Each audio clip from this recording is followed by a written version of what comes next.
verses from Srimad Bhagavatam and they share their realizations. Uh, in this current month, we are having the theme of Gajendra prayers of surrender from Canto 8, Chapter 3, verse 1 to 29. Today, we have two wonderful devotee children presenting Jishnu and Dhriti. They will be starting now. Hare Krishna Jishnu, Hare Krishna Dhriti.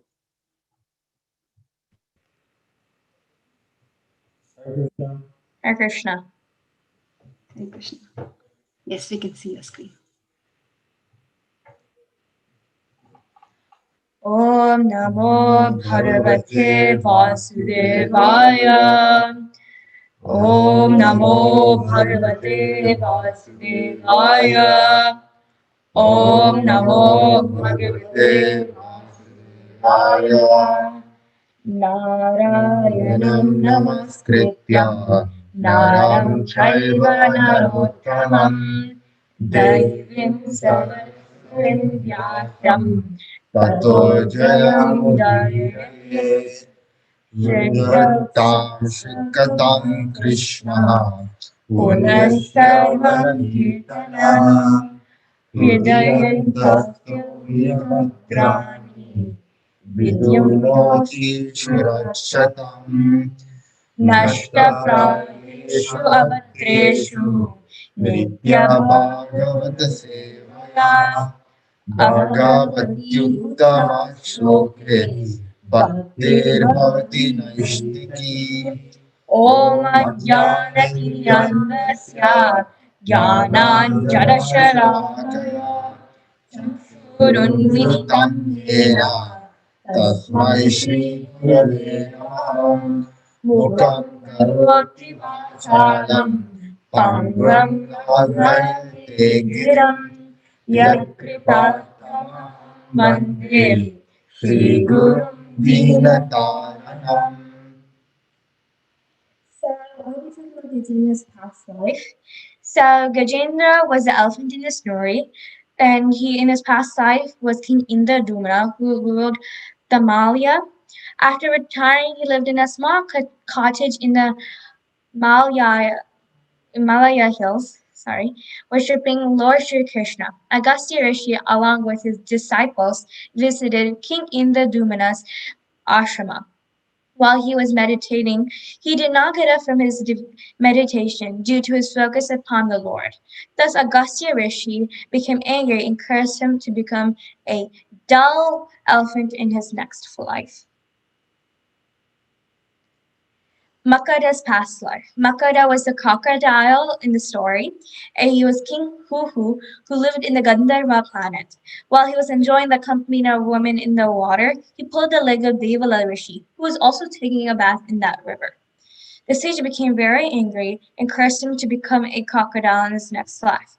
Out of mercy, Devala Rishi gave him a benediction that he would be free when Gajendra was delivered by Vishnu. So the Gajendra motion was once known as is actually known as the Gajendra story, and that's what people call it, but it's called a moksha. So Gajendra was once an elephant who lived in the Dakota Mountains. He was the king of a huge herd of elephants. He had thousands of queen elephants and was proud about his position. So one day, Gajendra went to the river with his friends and family that had many lotuses and was cold. Gajendra entered the lake to drink the cold water. He got too caught up with the water that he didn't realize that there was a crocodile about to attack because he was annoyed. Out of anger, he pulled Gajendra's leg with his teeth. Like that, they fought for many thousands of years, and his friends and family left Gajendra slowly. The more Gajendra struggled, the more the crocodile sank his teeth in. Gajendra had no choice but to cry to Lord Vishnu. The pain filled his body, but his mind was on the Lord. He began to sing the glories of the Lord. Vishnu heard his cries and came on Garuda. Gajendra managed to pluck a petal of a lotus and offer it to him. Without ado, he sliced the crocodile's jaw and saved Gajendra. Gajendra offers respects unto him and gets Sarupya Mukti, goes back to Vaikuntha and becomes the Lord's associate. So I'll be reading from Srimad Bhagavatam 8.3.8 through 9. Na vidya yasya cha janma karma va. न विद्यते यस्य च जन्म कर्म वा नानामरूप गुणदोष एव वा नानामरूपगुणदोष एव वा तथापि लोकाप्ययसम्भवाय यात् तथापि लोकाप्ययसम्भवायया स्वमायया तन अनुकालं रुच्यते स्वामायया तन्यनुकालमृच्छति तस्मान्नमपरेशाय तस्मै नमः परेशाय ब्राह्मणेन नन्तशक्तये ब्राह्मणेनन्तसक्तये अरूपायो रूपाय अरूपायोरुरूपाय नाम आश्चार्य कर्मणि. नाम आचार्यकर्मणि. Translation. The Supreme Personality of Godhead has no material birth, activities, name, form, qualities, or faults. To fulfill the purpose for which his material world is created and destroyed, he comes in the form of a human being, like Lord Rama or Lord Sri Krishna. By his original internal potency, he has immense potencies in various forms, all free from material contamination, yet wonderfully. He is therefore the supreme Brahman. I offer my respects to him. So, Gajendra is a pure devotee of the Lord. By the grace of Krishna, he remembered the mantras learned in his previous birth. As Krishna says in Bhagavad Gita 9.22, I carry on what they lack and preserve what they have. Ananyas chintayanto mam yejana paryupasate teshan nitya bhuyuktanam yogakshema vahamyaham. And also in Bhagavad Gita 15.15, from me comes remembrance, knowledge, and forgiveness. Sarvaischaham vidishan matta smiti jnanam apoham nancha vedaisa sarve ahameva vedo vedanta veda vedatam. So the Lord comes in the form of a human being like Lord Rama and Lord Krishna to protect the devotees, annihilate the demons, and re-establish the principles of religion, as stated in Bhagavad Gita 4.8. Paritnanaya sadhunam vinashaya chatushdham dharma samstapanataya sambhavami yuge yuge. He's not any ordinary human. He's not any ordinary human being. He is the Supreme Personality of Godhead. Foolish people think he's an ordinary man, as stated in the Bhagavad Gita 9.11. Avajananti mamura manusham tana ashritam param bhavajananto mamabhutam maheshwaram. When a demon gets annihilated by Krishna, he gets the same result of the devotee. The only difference is the devotee goes to the spiritual planet and the demons go to Brahmaloka.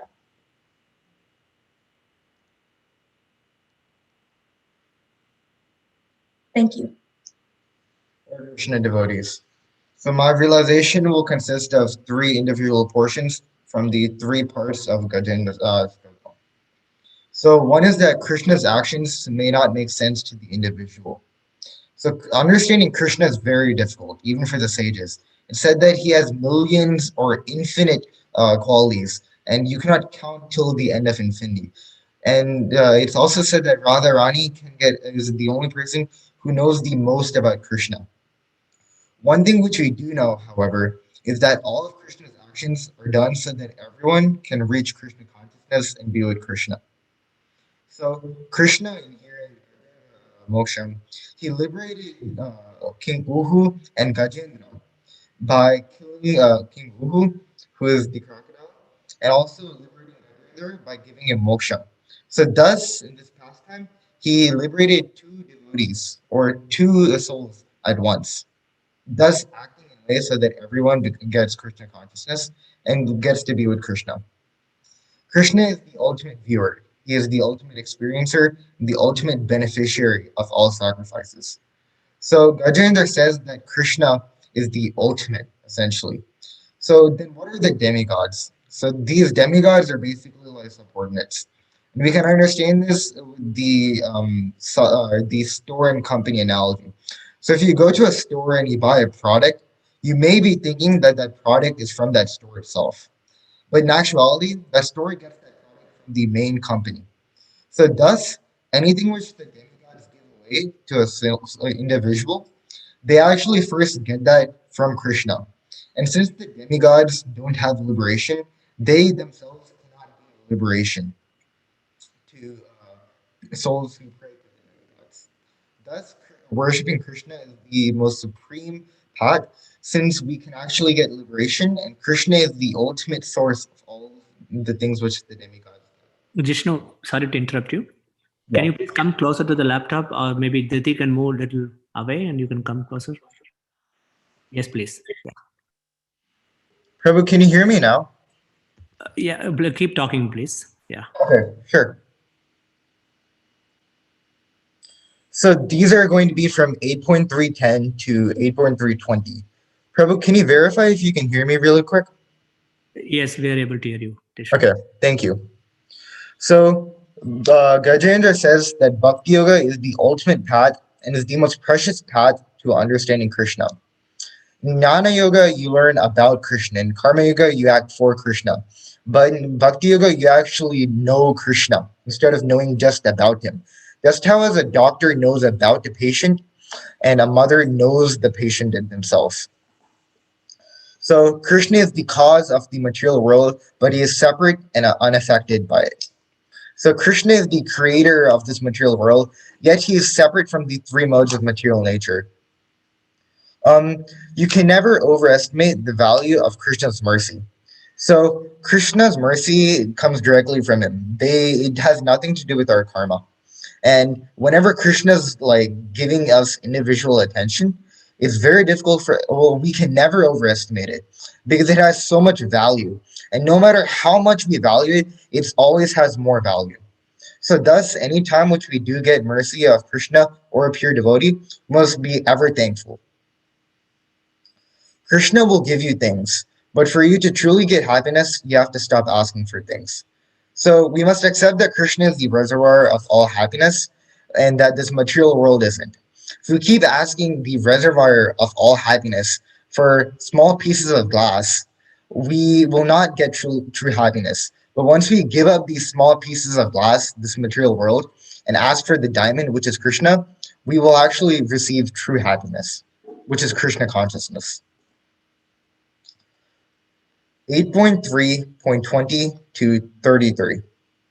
So Krishna doesn't have any material qualities, but has a spiritual form. So people who worship the Brahman or the effulgence of Krishna have lots of difficulty in attaining Krishna consciousness. This is because it's very difficult to set your mind on an abstract object. But Krishna, whenever he has a form, we can actually love his form. We can understand his pastimes. We can look at how beautiful he is and the features of Krishna, thus making it easier for us to think about Krishna. Imagine me telling you to think about light, and it's super difficult. But if you give me a representation of light, or if you show me like a reflection of light, then I can look at that object and like really think about it. I can look at that features. I can focus my mind on it. So Krishna can give liberation, nobody else, only Krishna. Like I said previously, Krishna is the source of liberation. The demigods cannot give you liberation because they themselves are not liberated. You can only give what you have. Thus, Krishna and his pure devotees are the only people who we should worship and serve because they are true, who we should aspire to be and who we should aspire to be with. One has to control their senses to approach Krishna. So I don't think I myself have controlled my senses fully or like halfway through, but I still did approach Krishna.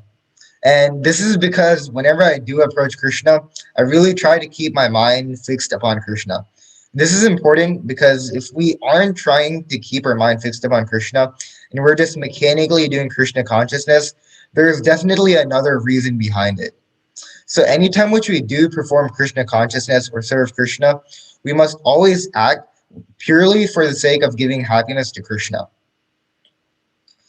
Krishna reciprocates to how much you reciprocate. So, like Dhriti said, Gajendra was fighting for thousands of years. I'm sure he tried literally anything which he can do to get the crocodile off his leg. But the second which he prayed to Lord Narayana, he came down on Garuda, literally running, literally rushing towards Gajendra. So the moment we surrender to Krishna, Krishna will give us almost 10 times, if not more, of what we give to him. So thus, we should always act in Krishna consciousness, because then Krishna can reciprocate with us and we can have a true loving relationship with him.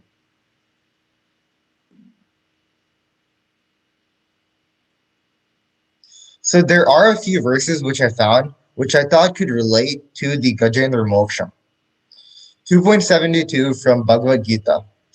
Esha brahmi sthiti partha nainam prapya vimuyati shitva shyam antakalepi brahma nirvanam richati. That is the way of spiritual and godly life, after attaining which a man is not bewildered. If one is thus situated even at the hour of death, one can enter the kingdom of God. So they say that Gajendra, when he got the form of an elephant, he was doing very low level activities, which are definitely not Krishna conscious. But even after he forgot his Krishna consciousness, when he was sitting at the death's hands, he thought about Krishna. And at that time, he could enter Krishna's kingdom or Godhead. So this is important because we cannot think or like predict our time of death. And no one can predict our time of death except for Krishna. And whatever we're thinking about at the time of death is most likely going to be what we were thinking about throughout an entire life. Even science proves that in the last 7 to 7.5 minutes of death, your mind recollects all of its memories throughout all of its life. And if we focus our mind on Krishna throughout all of our life and keep Krishna as the center of all our activities, even at death, the most painful experience, we can still remember Krishna and pray to Krishna. And maybe one day get liberation like Gajendra did.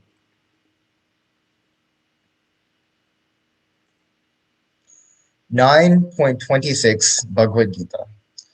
Patram pushpam phalam toyam yo me bhaktya prayachati taraham bhakti paritam ashnami prayatatmanaha. If one offers me with love a devotion, a leaf, a flower, a fruit, or water, I will accept it. So when Gajendra offered Lord Narayana a lotus or a flower, he did it with love. And it's very important that we notice that whenever we do perform service to Krishna, that the purpose of our service should be for Krishna and that giving Krishna happiness. Or else we will literally seem hypocritical because we will be doing service for other reasons.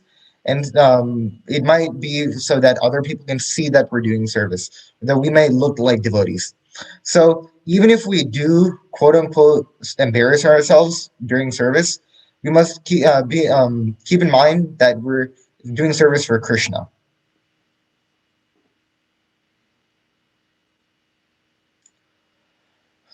This is 1741 from Teachings of Lord Kapila. Nanyantra mad bhagavataha pradana purusheshvarat atmanam sharva bhutanam bhayam tivram nivartate. The terrible fear of birth and death can never be forsaken by anyone who resorts to any shelter other than myself. For I am the Almighty Lord, the Supreme Personality of Godhead, the original source of all creation, and also the supersoul of all supersouls. So death is a very scary concept. Leaving behind everything which we have experienced in this life is something which we cannot imagine or experience until death. But we must be confident within Krishna. We must understand that the death is inevitable, and that even since it is inevitable, why not act in the good? So, thus, if we accepted death as a part of life, and we accepted that if death were to occur, which it will, we are going to have another life, either in this material world or in the spiritual world, we should act so that after death, we can go to the spiritual world. So a pure devotee, they shelter under Krishna because they know that death is not the end. They know that even after they're born, die, that they're going to go to Krishna, or that at least that they're going to be thinking about Krishna, and that is what truly matters for them. So whenever we do think about death, we must always understand that it is not the end, and that even though it might seem like it for this life, there is always going to be another future, which solely depends on how we act right now.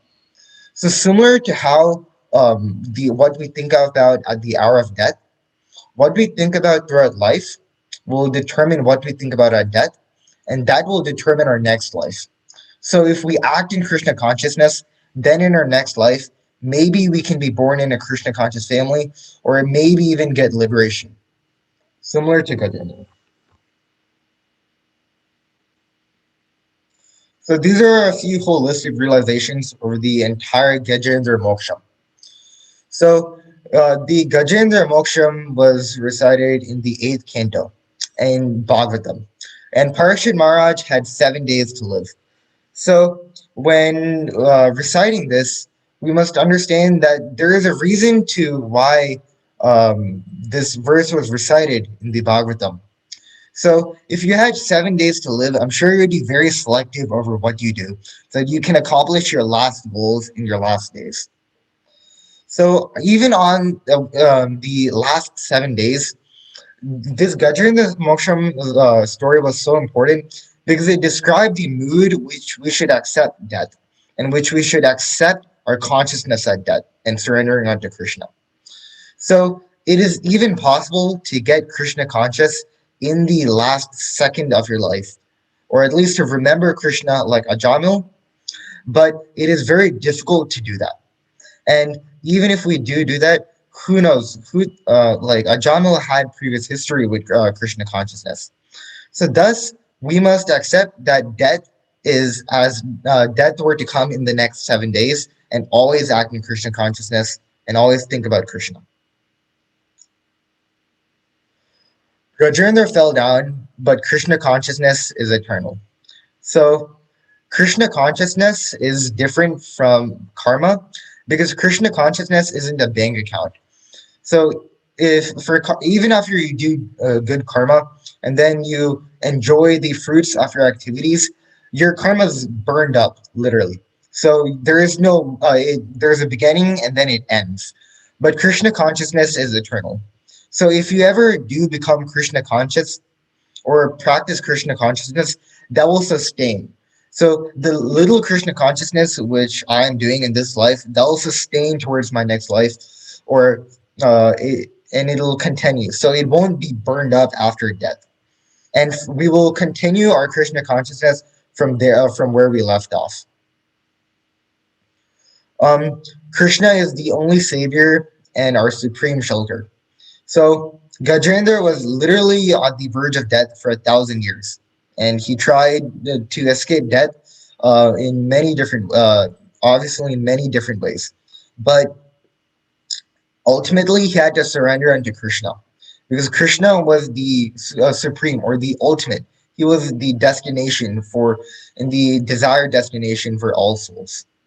So even if we do accept the material world as our quote unquote shelter, or sort or as our thought or our belief of happiness, Krishna, we will not get happiness because Krishna is the ultimate shelter. So there are a few symbols within the entire Gajendra Moksha. So Gajendra could represent us, and King Uhu could represent Maya. So we might be attracted towards this material world, but inside this material world is Maya, and it's full of darkness and ignorance. Just like how and the river is this material world. So the land would be the spiritual world. So once we leave this land or spiritual world, which we like we did, we fell down from Krishna consciousness and being with Krishna, and we enter this material world. And this lotus would represent sacrifice, service, and offering. So once we do give sacrifice, service, or an offering to Krishna, Then we will get liberation and true happiness. Thank you, devotees. Hare Krishna.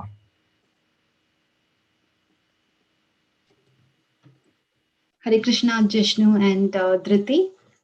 That was an excellent presentation, really excellent. And it's so important for us to know that what we think at the time of death is what we'll get. And as you said, death can come any moment. So it's extremely important to practice Krishna consciousness all our life, because you never know when death can come. It can come at this very moment. But if we haven't thought of Krishna all our life, then there is no chance we'll think at that time, right? So excellent presentation and realization, both Jishnu and Riti, and also sharing, reciting. And Jishnu, I really like that you shared all the summary and from the first verse till the 33rd verse. That was really excellent. Thank you very much, both of you. And thank you, Rekha Mataji and Ram Prabhu, for supporting. Thank you, Hare Krishna. Mataji. Thank you, And Mataji. thank you, Satsar Prabhu, for this opportunity. I just wanted to say both did a brilliant job actually. I mean, Dhriti and Jishnu. And Jishnu is very philosophically fantastic also. Excellent delivery. Dhriti, I mean, nice sloka recitation. Your teacher shared with me your Sat Goswami Astakam. It was beautiful. Thank you very much. Yeah. And thank you, Dhriti, for also giving the context and starting with Gajendra's story. And even for us to think that, 1,000 years in the battle, but with crocodile, and just one moment of thinking that surrender to Krishna, and then he gets liberation and Lord comes to save him. That's a really very good point. So with that, we conclude our BhagavatSanga program today. Thank you, devotees, for joining. We will see you all next week. Hare Krishna. Hare Krishna. Hare Krishna. Thank you, Jishnu and Dhriti. Jishnu, Nice I really presentation. liked the symbols at the end you have given. It's very nice. Thank you for that. Thank you, Mataji. Thank you, Jishnu.